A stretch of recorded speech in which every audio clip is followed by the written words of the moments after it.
Hello students, let us continue chapter 2 Nutrition in Animals. In the previous class we discussed about the digestive system and also about the digestive tract, which is also known as the alimentary canal, and the different parts of the alimentary canal or the digestive tract. Let us now know what happens to the food in different parts of our digestive tract. First, the mouth and the buccal cavity.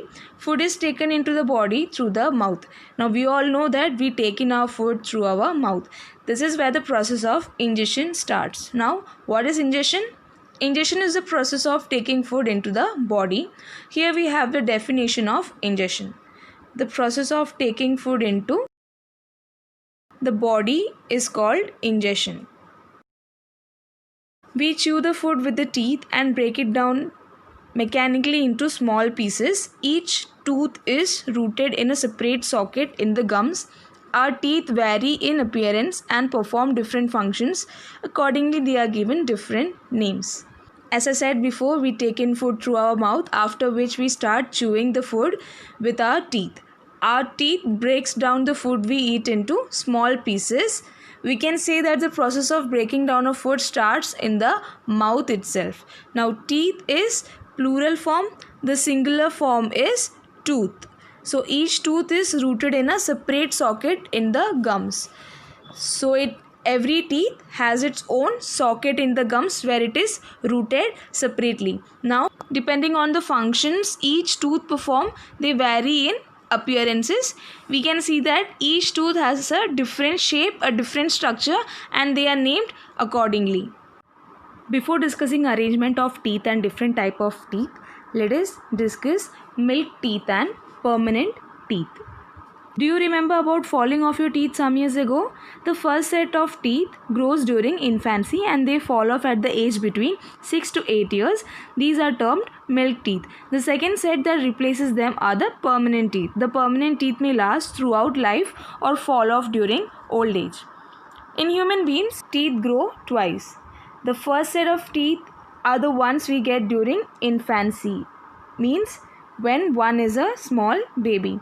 Now, these set of teeth are temporary as they loosen and fall off mostly at the age of 6 to 8 years. So, these are termed milk teeth. The second set of teeth which grows at the place of the milk teeth are called permanent teeth because they don't fall off until one gets old. That means they may last throughout lifetime or they may fall off during old age. Next, we have an activity. Wash your hands, look into the mirror and count your teeth. Use your index finger to feel the teeth. How many kinds of teeth could you find? Take a piece of an apple or bread and eat it. Which teeth do you use for biting and cutting? And which ones for piercing and tearing? Also find the ones that are used for chewing and grinding. Record your observation in the table 2.2. In this activity, first of all, wash your hands and then have a look into the mirror with an open mouth. You can see that your teeth are of different shape. Now, you can use your index finger to feel your teeth. Now, the question is, how many kinds of teeth could you find? Basically, there are 4 kinds of teeth and each kind of teeth perform different functions like biting and cutting, piercing and tearing, and chewing and grinding.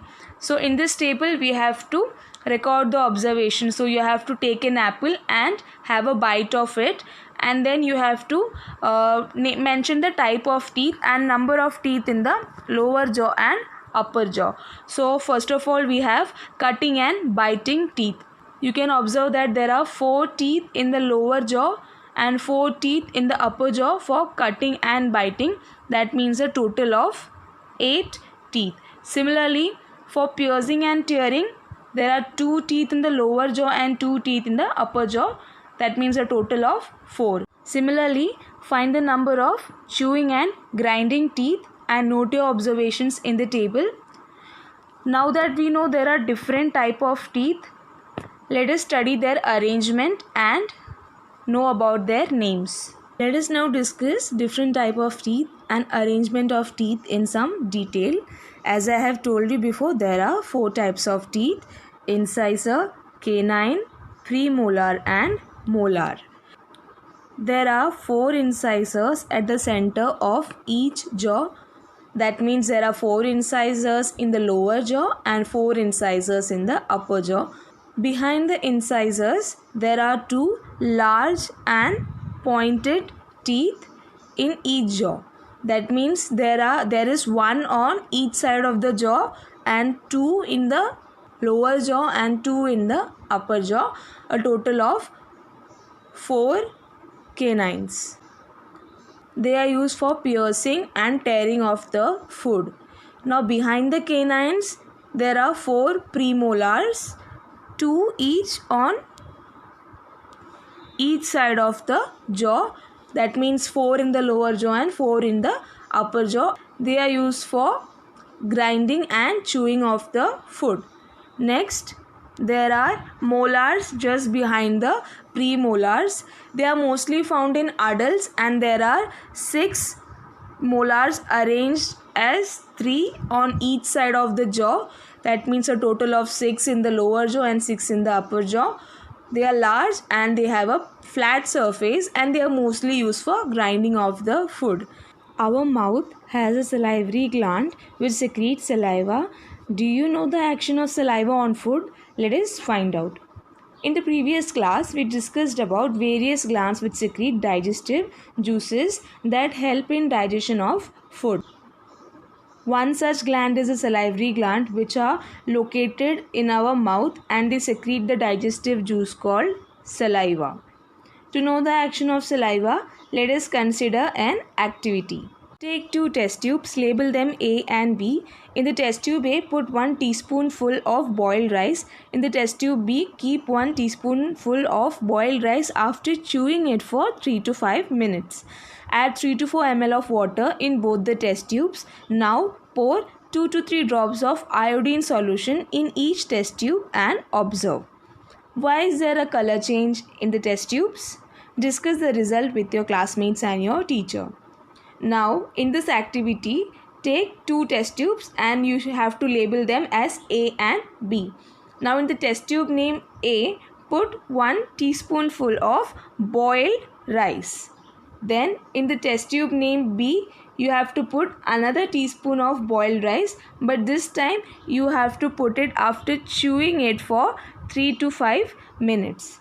Then after that, you should add 3 to 4 ml of water in both the test tubes. Next, we will be putting 2 to 3 drops of iodine solution in each of the test tubes. Then we can observe that there is a color change. In the test tube A, the color changes to blue, but in the test tube B, there is no change in color. This is because saliva breaks down the starch in the boiled rice into sugar. Here it is written that the saliva, which is the digestive juice secreted by the mouth, breaks down the starch into sugars. Iodine solution turns blue only in the presence of starch.